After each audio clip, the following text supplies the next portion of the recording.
नमस्कार दोस्तों, इस वीडियो में बात करूंगा Uttar Pradesh state medical faculty के बारे में। फ़र्स्ट राउंड काउंसलिंग के लिए एडमिशन प्रोसीजर स्टार्ट है।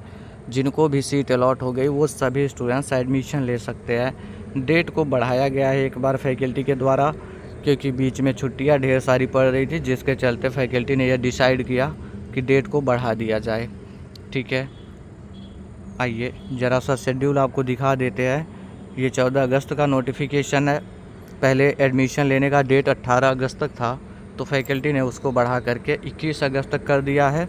आप लोग कॉलेज में रिपोर्टिंग कर पाएंगे 20 अगस्त तक। सॉरी, डिसीजन मेकिंग मतलब सीट अलॉटमेंट रिजल्ट अपना डाउनलोड कर पाएंगे 20 अगस्त तक, और कॉलेज में डॉक्यूमेंट वेरिफिकेशन रिपोर्टिंग करवा पाएंगे आप 21 अगस्त तक। तो ये तो हो गया। रही बात सेकंड काउंसलिंग कब तक शुरू हो जाएगी, अब इस टॉपिक पर बात करता हूँ। क्योंकि मैंने अपना प्रीवियस वीडियो देखा तो ढेर सारे लोग लगातार से एक ही कमेंट कर रहे हैं, सर सेकंड काउंसलिंग कब तक होगा, हमको फर्स्ट में सीट नहीं मिली है, या तो सीट मिल गई मैं अपग्रेड करना चाहता हूँ, तो सेकंड काउंसलिंग कब तक स्टार्ट हो जाएगा, कौन पार्टिसिपेट करेगा, यही चीज़ें आपको मैं बताने वाला हूँ। आइए स्टार्ट कर लेता हूँ। सेकेंड राउंड किधर चला गया, ये देखिए। द्वितीय ऑनलाइन काउंसलिंग में पहले पार्टिसिपेट कौन कर पाएगा, ये चीज़ें देखिए आप। द्वितीय ऑनलाइन काउंसलिंग में ऐसे अभ्यर्थी भाग ले सकते हैं जिन्होंने प्रथम ऑनलाइन काउंसलिंग में प्रतिभाग नहीं किया था।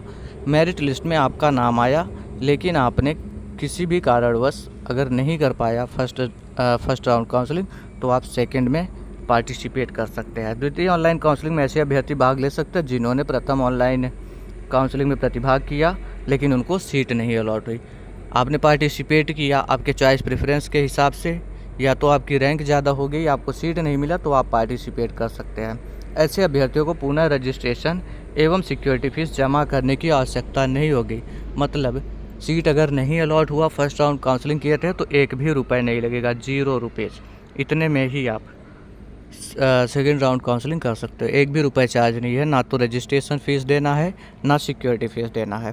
थर्ड पॉइंट पे कह रहे हैं, द्वितीय ऑनलाइन काउंसलिंग में ऐसे अभ्यर्थी भाग ले सकते हैं जिन्होंने आवंटित प्रशिक्षण केंद्र में प्रवेश प्रक्रिया पूर्ण करते हुए अपग्रेडेशन हेतु आवेदन किया है।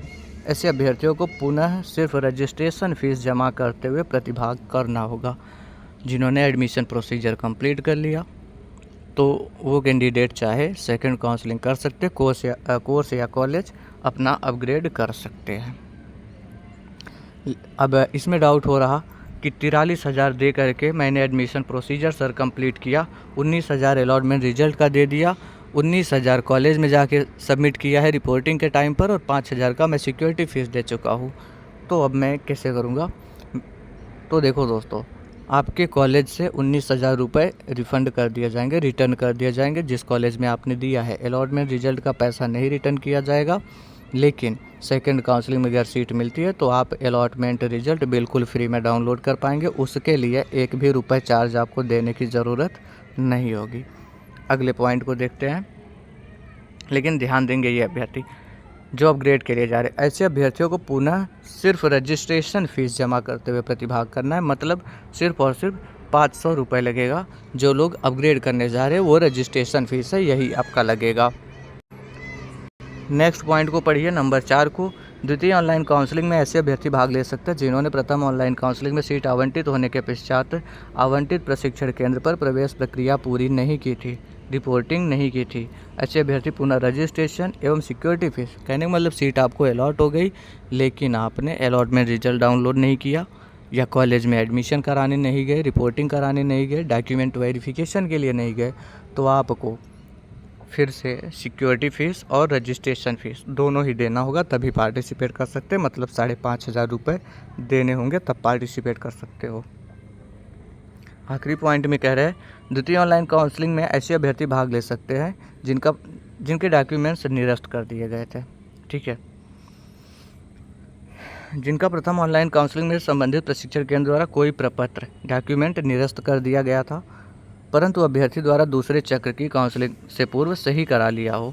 ऐसे अभ्यर्थी पुनः रजिस्ट्रेशन एवं सिक्योरिटी फीस जमा करते हुए प्रतिभाग कर सकते हैं। ध्यान देंगे, कहने मतलब आप गए, कोई डॉक्यूमेंट्स कॉलेज द्वारा कैंसिल कर दिया गया, रद्द कर दिया गया, तो फिर से कर सकते हो सेकंड काउंसलिंग, लेकिन आपने उसको सुधार करा लिया हो सेकंड से पहले और 5,500 रुपये आप देंगे तब जा कर के सेकंड काउंसलिंग कर सकते हैं। लेकिन ध्यान रहे 10th और 12th इसकी मार्कशीट गलत नहीं होनी चाहिए। अगर इस डॉक्यूमेंट्स के चलते आपको कॉलेज वालों ने लौटाया है, आपके डॉक्यूमेंट्स को कैंसिल किया है, तो आप सेकंड काउंसलिंग नहीं कर सकते, क्योंकि मेरिट लिस्ट जो है वो आपकी 10th और 12th की मार्कशीट के बेस पर ही तैयार किया गया है।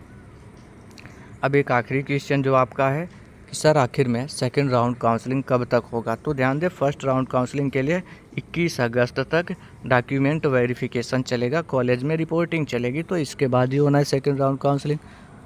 अब आप अगर ये सोच रहे 22 को हो जाएगा, 23 को हो जाएगा, तो ये पॉसिबल नहीं है दोस्तों। ये अगस्त के लास्ट तक जाने वाला है, क्योंकि सभी कॉलेजेस फैकल्टी को एक लिस्ट प्रोवाइड करते हैं हमारे यहाँ किस कोर्स के लिए कितनी सीटें अभी में बची हुई है, जिसके बेस पर सेकंड काउंसलिंग करवाया जाता है। और इसमें लगभग हफ्ते भर का टाइम लग जाता है। फैकल्टी को डाटा प्रोवाइड करते हैं कॉलेज वाले, फिर फैकल्टी एक डेट डिसाइड करती है, उस डेट में जा कर के आपका काउंसलिंग स्टार्ट करती है। मैक्सिमम जो चांसेज है वो अगस्त लास्ट तक में आपका सेकेंड राउंड काउंसलिंग स्टार्ट किया जाएगा।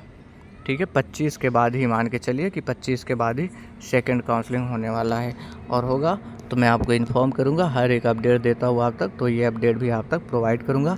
चैनल से जुड़े रहे, टेलीग्राम इससे भी ज़्यादा ज़रूरी है, ज़रूर से ज्वाइन करें, डिस्क्रिप्शन में लिंक है, क्योंकि इन्फॉर्मेशन सबसे पहले टेलीग्राम पर दी जाती है। Thanks for watching this video.